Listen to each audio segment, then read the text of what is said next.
All right, today we are tackling a real head-scratcher from the world of tech. So picture this. The world's most valuable AI company, Nvidia, comes out and announces these absolutely stellar, record-breaking results. So why on earth did its stock price fall?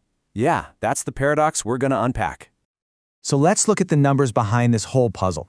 On one hand, you've got a massive $26.4 billion profit. That just blew past every single expectation. But on the other hand, a 4% stock drop. It seems completely backward, right? To really understand it, we have to look at the much bigger story playing out across the entire AI industry. To get this reaction, we first need to zoom out and look at the whole picture. The entire AI industry is being compared to a new kind of gold rush, and believe me, that analogy is the key to figuring out what is really going on here. Just think about the original 1849 gold rush for a second. You had thousands of prospectors rushing out west, all hoping to strike it rich. But, most of them came home with empty pockets. The real guaranteed winners, they were the folks who sold them the picks, the shovels, the blue jeans. Well, in the AI gold rush, the exact same logic applies. You've got tons of companies prospecting for AI breakthroughs, but the surest bet is selling them the tools to do it. And that, right there, perfectly illustrates NVIDIA's incredible position. They aren't just one of the prospectors digging for gold, they are the main supplier of the picks and shovels. In this case, those super powerful semiconductor chips, to pretty much every single prospector out there. Their success is tied to the rush itself. Okay, but here's where it gets really interesting. What's the payoff for all that prospecting? A recent MIT survey just dropped a bombshell. A staggering 95% of companies that are experimenting with AI are not seeing any actual revenue from it yet. So everyone's buying the shovels, but almost nobody is actually finding gold. And that leads to a pretty terrifying question for investors. What happens to the shovel seller when all the prospectors start to think there might not be any gold to find? But it's not just skepticism about AI's profitability that's making the markets nervous. Nope, there's a new, highly unpredictable wild card in play, the government. It looks like Washington is suddenly changing the rules of the game.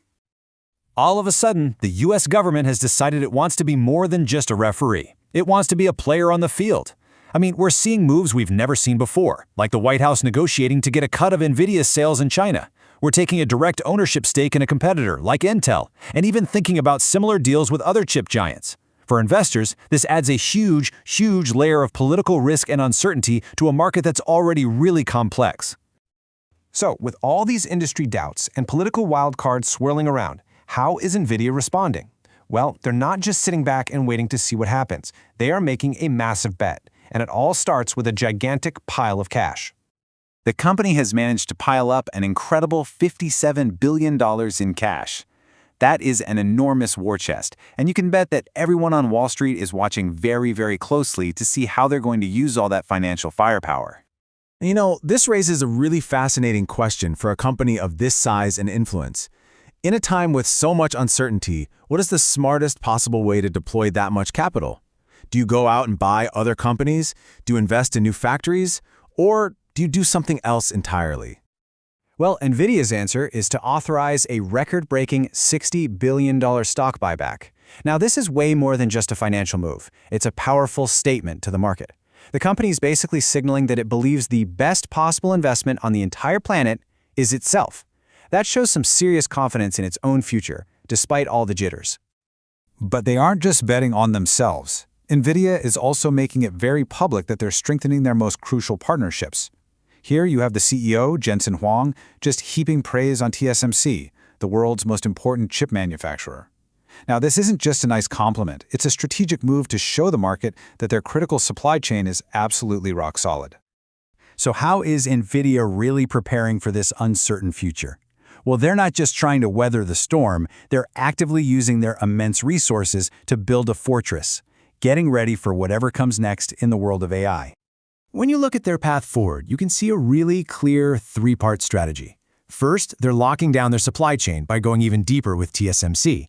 Second, they're trying to just outrun the competition by innovating at a crazy pace with new chips like Rubin. And finally, they're adapting to this new reality by learning how to navigate the complex world of global politics. You could say they're playing both offense and defense at the same time.